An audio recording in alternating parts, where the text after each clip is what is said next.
Hello everyone, welcome to History and Culture. In ancient China, the emperor was regarded as the supreme being, possessing endless wealth, power, and numerous concubines and beauties. Their lives were often filled with luxury and glory. However, when faced with the end of their lives, many emperors were unwilling to face death alone.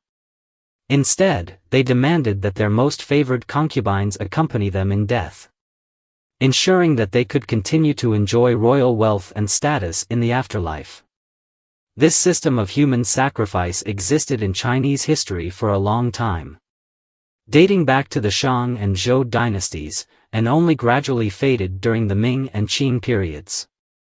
In this tradition, many beautiful and young concubines were forced to end their lives, becoming the emperor's companions. This practice was seen in ancient times as a form of respect and devotion to the emperor after death. However, from a modern perspective, it is not only a gross disrespect for life but also a severe oppression of women. Moreover, when archaeologists have uncovered ancient burial sites, many artifacts and remains related to this tradition have been discovered.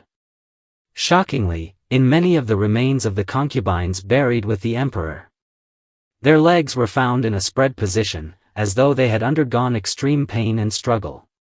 This phenomenon raises questions. What did these concubines experience during their burial? Why were their remains found in such a position?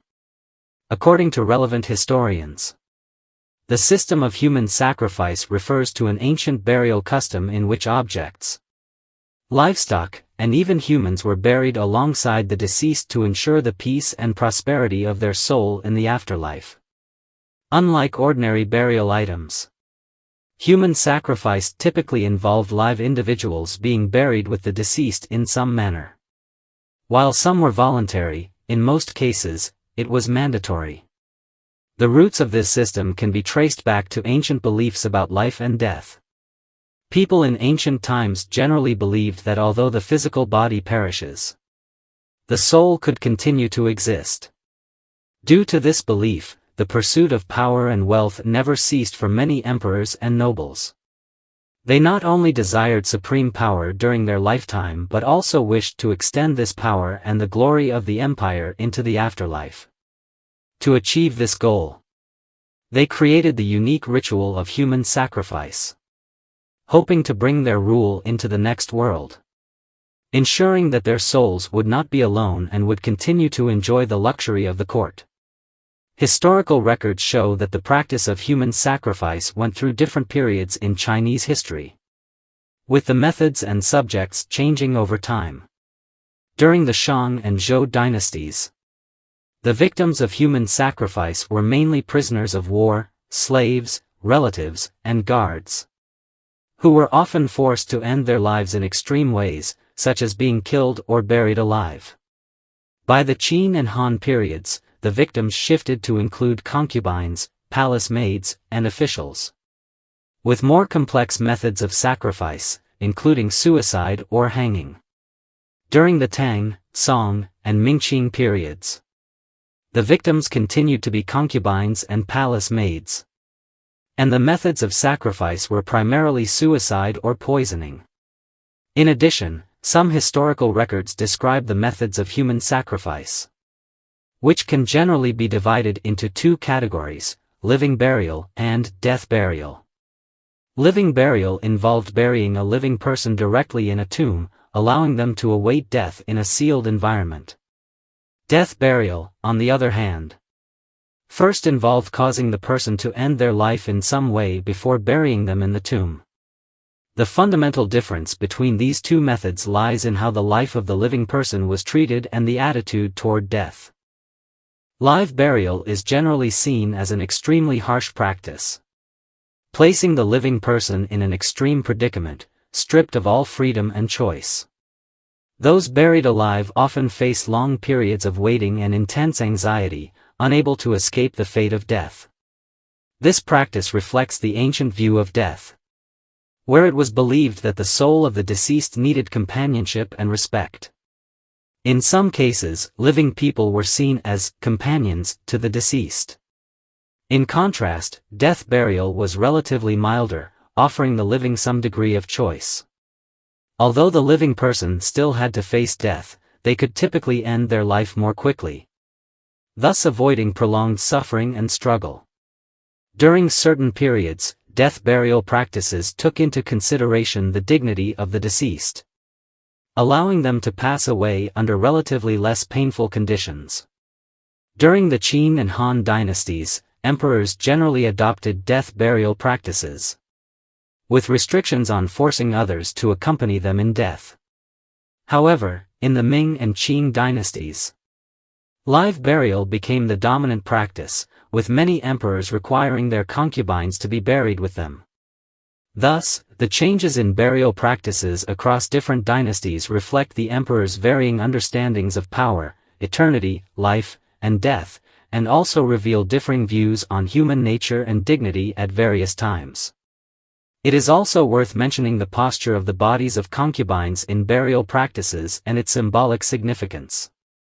In some archaeological discoveries, the bodies of many concubine burials were found with their legs spread apart, presenting a posture that seemed painful or struggling. This phenomenon has sparked widespread discussion. What caused this posture, and what does it symbolize? According to some scholars and experts, there may be several explanations for this posture. First, it could be related to physiological reasons. In ancient times, concubines who were buried alive were often not placed in coffins or dressed in burial clothes, but were directly laid in the tomb. Since the tombs often had a certain incline and the bodies were exposed in the tomb, gravity could cause the legs to naturally spread apart. This was not intentional on the part of the concubines, but rather a result of the body's natural posture changes in the burial environment, thus creating this seemingly odd position. Second, another possibility is related to the process of death itself. If it was a live burial, meaning the living person was directly buried in the tomb, the concubines' struggles before dying might have caused their bodies to change posture. In extreme fear, oxygen deprivation, and physical discomfort, a person may unconsciously make certain movements.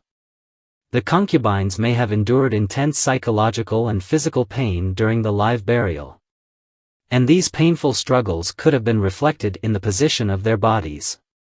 Thus, the posture with spread legs might symbolize their resistance to death and unwillingness to die, highlighting the cruelty and ruthlessness of the live burial system. If it was a death burial, meaning the living person's life was ended by some means before being buried in the tomb, the concubine's body posture could be related to their psychological and behavioral state at the time of death.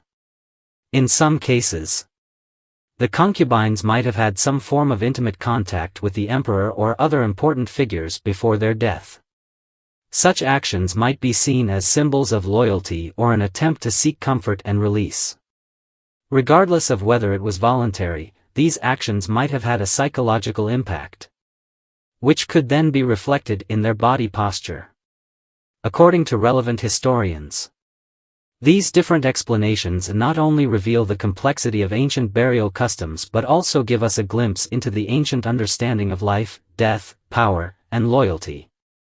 At the same time, ancient Chinese burial customs, like a multifaceted mirror, also reflect the indifference and cruelty of the era towards the value of life. This is the History and Culture channel. Liking and subscribing are the greatest help and support to us. Thank you everyone and see you in the next time.